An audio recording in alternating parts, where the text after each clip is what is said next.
Tricolores de toda a terra, está no ar o seu Resenha Express, a sua resenha de todos os dias. Eu sou o Quintela e você está no canal Resenha Tricolor 1902, o canal que não quer ser a sua voz, mas que quer dar voz a você, torcedor tricolor. Fica aí que está começando o seu Resenha Express.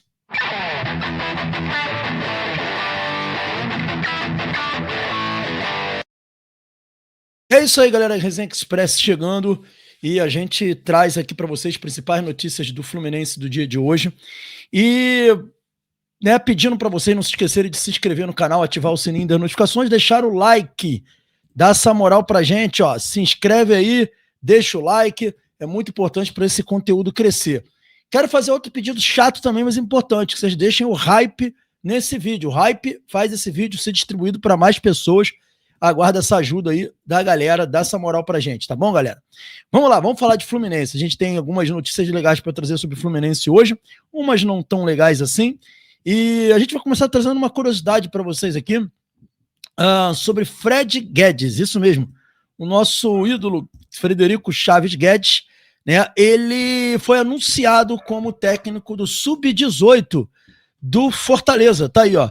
Ídolo do Fluminense é anunciado como técnico brasileiro aqui. Aí vem falando sobre isso que nas redes sociais o clube e o ex-jogador anunciaram acordo para que Fred treine o Sub-18 do Lion. O ídolo tricolor estava na Europa estudando e voltou ao Brasil para finalizar o curso da CBF e ficar apto a treinar. Tá aqui o Fred sendo anunciado pelo Fortaleza, isso mesmo, Fred Guedes, novo treinador do Fortaleza Sub-18. Eu tô vendo muita gente criticando, falando assim, pô, mas por que ele não foi pro Fluminense? Que não sei o quê. Galera, o Fred agora é um profissional. E eu acho até que é bom para ele não se vincular ao Fluminense, se ele quer ser um profissional de futebol, se ele quer ser um treinador de futebol, tá? Eu acho que é melhor para a carreira dele ele não se envolver com o clube, porque a relação que ele tem com o Fluminense é uma relação diferente, é uma relação de ídolo, uma relação que acabou se tornando uma relação umbilical. Então, assim, é ruim para ele ter a imagem dele atrelada ao Fluminense se ele quiser ser treinador. Como ele está tentando ser treinador, ele tem que estar disposto a trabalhar em qualquer clube. Entende? Então, assim, eu acho até ruim. Se eu fosse o Fred, eu não treinaria o Fluminense nunca. Por quê? Porque, imagina, o Fred mal como treinador, torcida mandando ele para aquele lugar.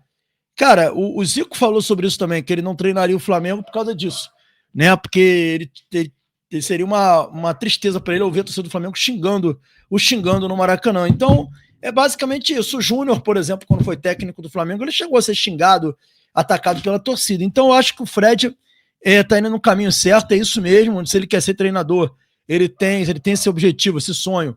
Eu acho que ele nem deveria pensar em treinar o Fluminense, né, para não diminuir a idolatria dele. Enfim, tá aí. Óbvio que se ele virar técnico do Flamengo, Vasco, Botafogo, isso é possível que aconteça. Diminui um pouco também esse carinho da torcida com ele, mas tá aí o Fred treinando aí o Lion, o Sub-18 do Lion, galera. Dando sequência aqui, o Renato coleciona uma marca indigesta como técnico do Fluminense aí nos últimos meses, né? E a gente vai trazer aqui a matéria do Netflu, que mostra isso daí, que traz isso daí, e é algo preocupante, né? Tá aí, ó, como explicar 20% dos gols sofridos pelo Fluminense com o Renato Gaúcho foram aos 40 do segundo tempo. É isso mesmo, o Renato soma 20% dos gols sofridos a partir dos 40 minutos, ou seja, no fim do jogo, o Fluminense sofrendo muitos gols na gestão do Renato. Aí vem falando aqui que o Fluminense dos 39 gols sofridos pelo Fluminense até aqui a estreia do novo treinador, 8 foram após os 40 minutos do segundo tempo, ou seja, os 5 minutos finais do tempo regulamentar mais acréscimos. O número representa cerca de 20%. Aí vem mostrando aqui, ó, Bahia 1, Fluminense 0, o gol do Luciano Juba. Bahia 3, Fluminense 3, também gol do Juba no fim. Lanús 1, Fluminense 0. Fluminense 1, Vitória 1, Lucas Braga fez um gol aos 44 do segundo tempo. São Paulo 3, Fluminense 1, gol do Tapia aos 45. América de Cali 1, Fluminense 2, gol do Barrios aos 47. Atlético Mineiro 3, Fluminense 2, gol do Igor Gomes aos 48 do segundo tempo. E Botafogo 2, Fluminense 0, gol do Savarino aos 49. Ou seja, o Fluminense tomando muitos gols no fim das partidas. O que quer dizer isso? É estranho, né? Porque normalmente no fim dos jogos, principalmente jogos como esse aqui, ó, contra a América de Cali, jogo contra o Atlético Mineiro, jogo contra o Vitória, jogo contra o Lanús, jogo contra o Bahia, geralmente no fim dos jogos, o Fluminense tende a recuar o seu time para sustentar resultado. Se essa fosse uma saída eficiente, pelo menos para esses jogos que estavam empatados e o Fluminense tomou gol no final, não deveria ter tomado gol, né? Então, assim, o que leva a isso? É uma boa pergunta, né? A ser feita aí, que eu acho que o Renato tem que refletir sobre isso. Muita gente aqui no chat vai dizer, por causa da covardia no fim do jogo, porque se retranca, porque fica com medo de tomar, de fazer gol, porque é conservador, porque isso, que é aquilo, mas no fim das contas a gente não tem uma explicação específica, mas que é preocupante. O Fluminense tomar 20% dos seus gols no fim do jogo E detalhe, eu estava vendo um estudo que eu não encontrei aqui para colocar aqui, na verdade nem procurei, né? E que dizer que o Fluminense, se eu não me engano, era o terceiro ou quarto clube brasileiro que mais toma gol no fim do jogo nessa temporada. Tá? Eu posso depois buscar esse estudo para vocês. Mas a gente é sim um dos times que mais toma gol no fim dos jogos. E isso é muito preocupante, galera. Dando sequência aqui, a gente vai falar sobre Samuel Xavier. Isso mesmo, Samuel Xavier treinou, tá, galera? Vou trazer aqui a informação da Central Fluminense. A galera da Central trouxe a informação ontem, né? Se inscrevam aí no canal Central Fluminense. A Central Fluminense trouxe ontem a informação de que o Samuel Xavier, na terça-feira, treinou com os seus companheiros, fez um jogo treino contra o Niteroense no CT Carlos Castilho. Na verdade, ele treinou junto com jogadores que não viajaram para a partida contra o Lanús. Esse treino foi na terça-feira e o Samuel Xavier esteve em campo treinando com os companheiros, ou seja, é um passo muito grande para a volta do Samuel Xavier, em tempo recorde também, né? O jogador fez treinos normais, jogou um tempo inteiro, tá? E parece, não para esse fim de semana, mas para o outro fim de semana, Samuel Xavier já vai estar à disposição para jogar. Essa foi uma informação da Central Fluminense que eles trouxeram para a gente aqui, tá? E lembrando que ele teve dores na coxa e aí acabou saindo, depois foi identificada uma lesão. Então, Samuel Xavier está aos pouquinhos, né? Cada vez mais próximos aí de voltar ao Fluminense. Agora, uma informação aqui do Resenha para vocês, informação aqui, não sei se exclusiva, porque hoje em dia tá difícil falar que é informação exclusiva, né?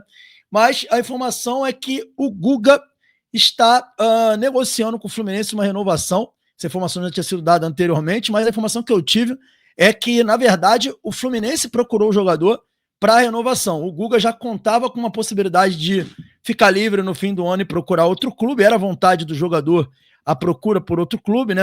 Deixar o Fluminense até para ele poder ter mais minutos, etc. Mas o Fluminense procurou o Guga para tentar aí uma renovação com o atleta.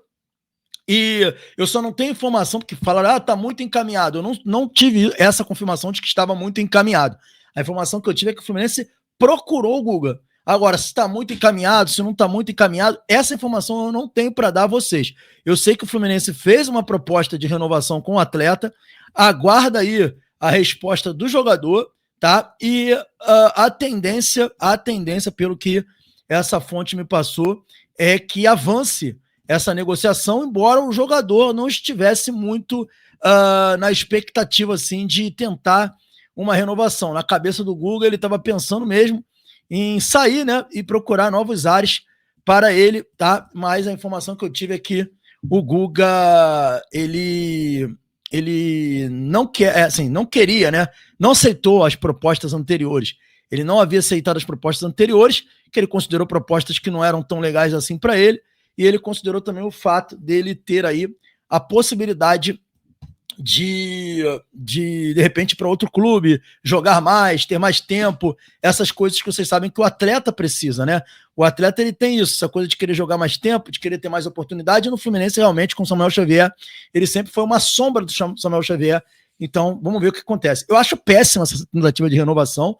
Eu já estava projetando para o ano que vem o Júlio Fidelis sendo titular não, mas tendo mais oportunidade, lutar pela titularidade com o Samuel Xavier. Eu não pensava no Guga para o ano que vem. Acho que a permanência do Guga tira espaço do Júlio Fidelis. Acho um erro imenso essa renovação, dessa renovação, a não ser que já esteja alguma coisa costurada aí para a venda do Júlio Fidelis, né? E a gente não está sabendo, né? Porque esse é o modus operandi do Fluminense. Você vende garoto da base bom, que pode ser um baita de um profissional, a preço de banana e contrata jogador que não entrega nada, ou que é mero reserva, ou que é um jogador irregular. Isso é o que o Fluminense tem feito com muita frequência. Então, não sei o que está por trás disso daí.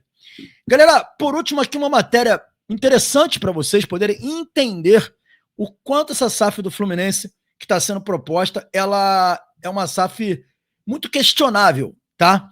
Uma matéria do Monitor Mercantil, o site Monitor Mercantil trouxe um especialista, que inclusive eu já estive em bancada com ele, falando sobre SAF, o preço e a precificação do Fluminense, tá? O Amir Somoghi, da Sport Valuation, ele trouxe a informação de que a participação de 66% da SAF do Fluminense valeria 1,3 bilhões e não 500 milhões, como está sendo proposto, tá bom? Esse rapaz aqui que está aqui na imagem que vocês estão vendo, e aí vem falando aqui, ó, conversamos com o Amir Somoghi, diretor da Sport Value, né, sobre a SAF do Fluminense. E aí a pergunta para ele, qual a sua avaliação sobre a proposta de SAF?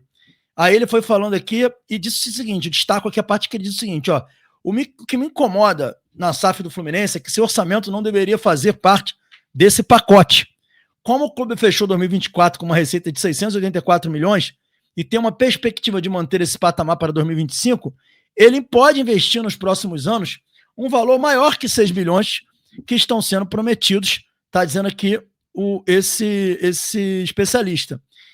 Aí ele fala que, na minha visão, se o clube sozinho pode gerar 6 bilhões nos próximos 10 anos, então ele deveria buscar 10 bilhões. Se os clubes seguissem essa linha, os investidores teriam mais dificuldade para comprá-los e terem lucro.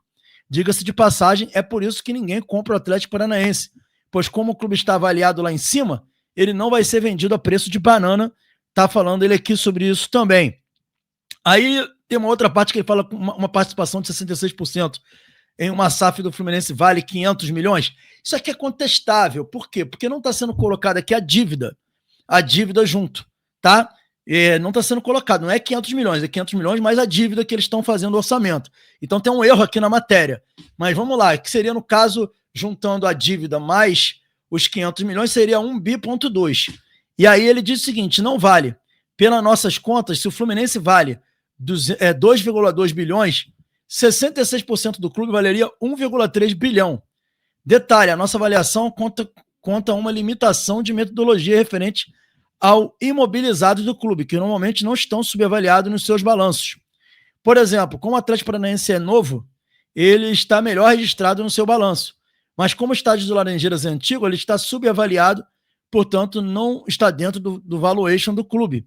Aí ele fala, é por isso que nós não temos como considerar o valor de Laranjeiras no valuation de 2,2 bilhões. O mesmo vale para Xerém, está dizendo ele aqui. Então, esse 2,2 bilhões que ele está falando aqui é não considerando Xerém, tá? É não considerando Xerém, coisa que a empresa que quer comprar o Fluminense está considerando, tá bom? Só que aqui, galera, na matéria, tem um erro aqui, tá? Nessa matéria aqui, tem um pequeno erro aqui nessa matéria. 500 milhões são o aporte, mas eles estão considerando aporte mais a dívida, entendeu? Então, há um pequeno equívoco. Quando ele fala que não é 500 milhões, deveria ser 1,3 bi, ele está falando do quê? Isso que é importante falar, ele não explica tão claramente ali. Porque se a gente for considerar a proposta da empresa que comprar o Fluminense, ela está colocando a dívida, então fica 1,1 bi contra 1,3 segundo ele. De toda forma, o valor está abaixo. O valor já estaria abaixo, mesmo com a dívida, considerando o que falou aqui o especialista. Enfim, é uma discussão longa, mas é para a torcida decidir. A torcida vai dizer o que tem que ser feito. Saudações tricolores, esse foi o Resenha Express. Fiquem com Deus e até o próximo vídeo. Hoje à tarde talvez surja mais alguma coisa e hoje tem Conexão Tricolor. Valeu, galera.